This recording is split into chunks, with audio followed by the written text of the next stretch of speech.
Hello. For today's video, I'll be sharing my favorite books of 2022. 2022 was a really good reading year for me. I feel like I fell back in love with reading and I just got exposed to so much good literature. And a lot of the times it was very unexpected. Most of these books I kind of just picked up because I didn't know what else to read and I just did not expect to love them as much as I did. If you wouldn't mind sharing, I would love to hear about your favorite books from 2022. And also, if you've read any of these, what your general thoughts were, because I would love to further discuss these books with anyone. You are always captivated by self-sacrifice. However admirable, your eagerness to give your life over to another person may have been due in some measure to the fact that when your life was wholly in your lap, you didn't know what to do with it. Self-sacrifice was an easy way out. I know that sounds unkind, but I do believe that this desperation of yours to rid yourself of yourself, if that is not too abstract, burdened our son hugely. So I'm going to be talking about these books in no particular order, but I will start off with my favorite book. And this is a book that I've been talking to my friends about a lot, including the ones that don't really read, just because I just haven't been able to get it out of my mind. I'm trying to give it a bit of time before I pick it up again, but honestly, I'm really eager to reread it and re-experience that book. So the book that I'm talking about is We Need to Talk About Kevin by Lionel Shriver. And I would say that this book is a psychological thriller. The main character is Ava, who is a 50-year-old woman. The whole book is written in letter form, and she's writing these letters to Franklin, her estranged husband. And she's essentially writing these letters to better understand her son, Kevin. Kevin is responsible for taking the lives of a number of students, as well as a teacher and a cafeteria worker. And so at the center of this book is that event. And so the subject matter of the book is very dark, but it tackles it in a very nuanced way. First of all, the writing in this book is wonderful. I was hooked from the very first page until the very last page. And I do know that that is subjective. Perhaps it was just the perfect writing style for me, but I do think that her writing was very strong. And her descriptions of her emotions and the ways that she felt in different points of her lives and why she thought she did certain things was very fascinating and very human. I feel like if I had known that this book was from the mother's perspective before picking it up, I probably would not have read it, just because I felt like motherhood is not really a topic that I was interested in at the time. But surprisingly, I really connected to this story, and I really connected to the main character, even though we were so different. I'm still at my early 20s. She's 50. She's had children. I have not. She's married. I'm not. We live in completely different countries with very different customs and traditions. And so I was just so surprised with how much I connected to this character that I really felt like I shouldn't have connected to. But that just goes to show me that all of us, every single person, is a lot more alike than we are different. And at the end of the day, those little differences, they don't really add up to much. Something that I really liked about this book is just how unreliable the narrator was, because at some points, you just have to stop and think and really question Ava, because from her perspective, and this isn't a spoiler, but from her perspective, as soon as she gave birth to Kevin, she felt like something was wrong with him. And then for some of the book, she brings up these instances from his childhood as justification of him being this really evil character. And at times, it's almost comically evil, as if he's like a caricature of a villain. And you have to question her and question whether or not a child can actually be that evil, or if it's just her attempt at understanding why this really horrific event happened. Yet if there's no reason to live without a child, how could there be with one? To answer one life with a successive life is simply to transfer the onus of purpose to the next generation. The displacement amounts to a cowardly and potentially infinite delay. Your children's answer, presumably, will be to procreate as well, and in doing so to distract themselves, to foist their own aimlessness onto their offspring. My next favorite book is The Karamazov Brothers by Fyodor Dostoevsky.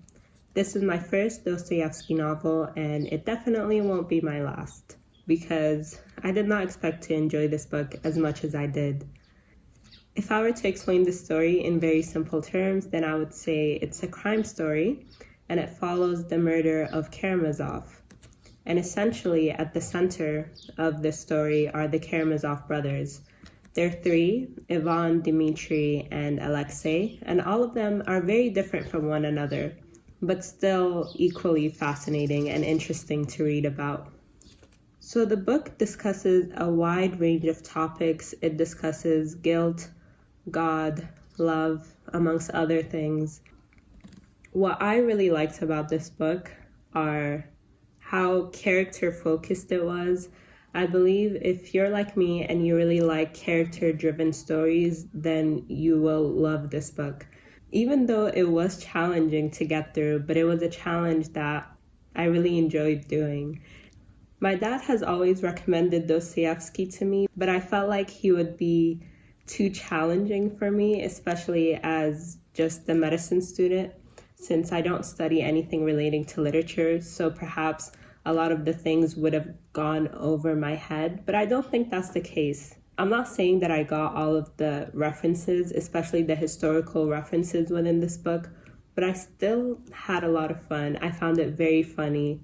I found all of the characters fascinating. And so I would say don't be like me and put off books that you think are challenging just because you think you won't understand them.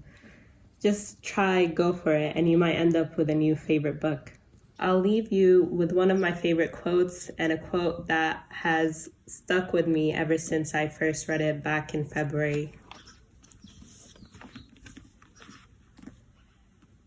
I think that if the devil didn't exist, and if man has created him, then he has created him in his own image and likeness.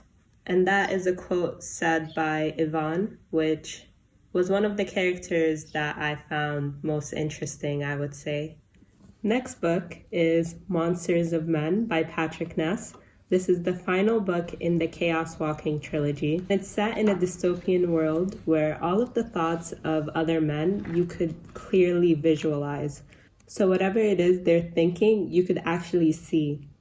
And so they are quite literally chaos walking, which I think is a befitting name for humans in general. This series is just so good. And I do understand that I am not the target audience. I think it's meant for a much younger audience, not someone in their 20s. But regardless, the story gives you so much to think about that I feel like even if you're a lot older than me, it would still be a story worth picking up. Honestly, the premise alone is just so cool, and the dystopian world itself, but all of the events that transpire and all of the characters, it's just such a beautiful trilogy, and it's definitely, I feel like, my favorite series. I won't spoil what this book is about, but I will say one quote. The desire of most folks is to be told what to do. People say they want freedom, but what they really want is freedom from worry. If I take care of their problems, they don't mind being told what to do.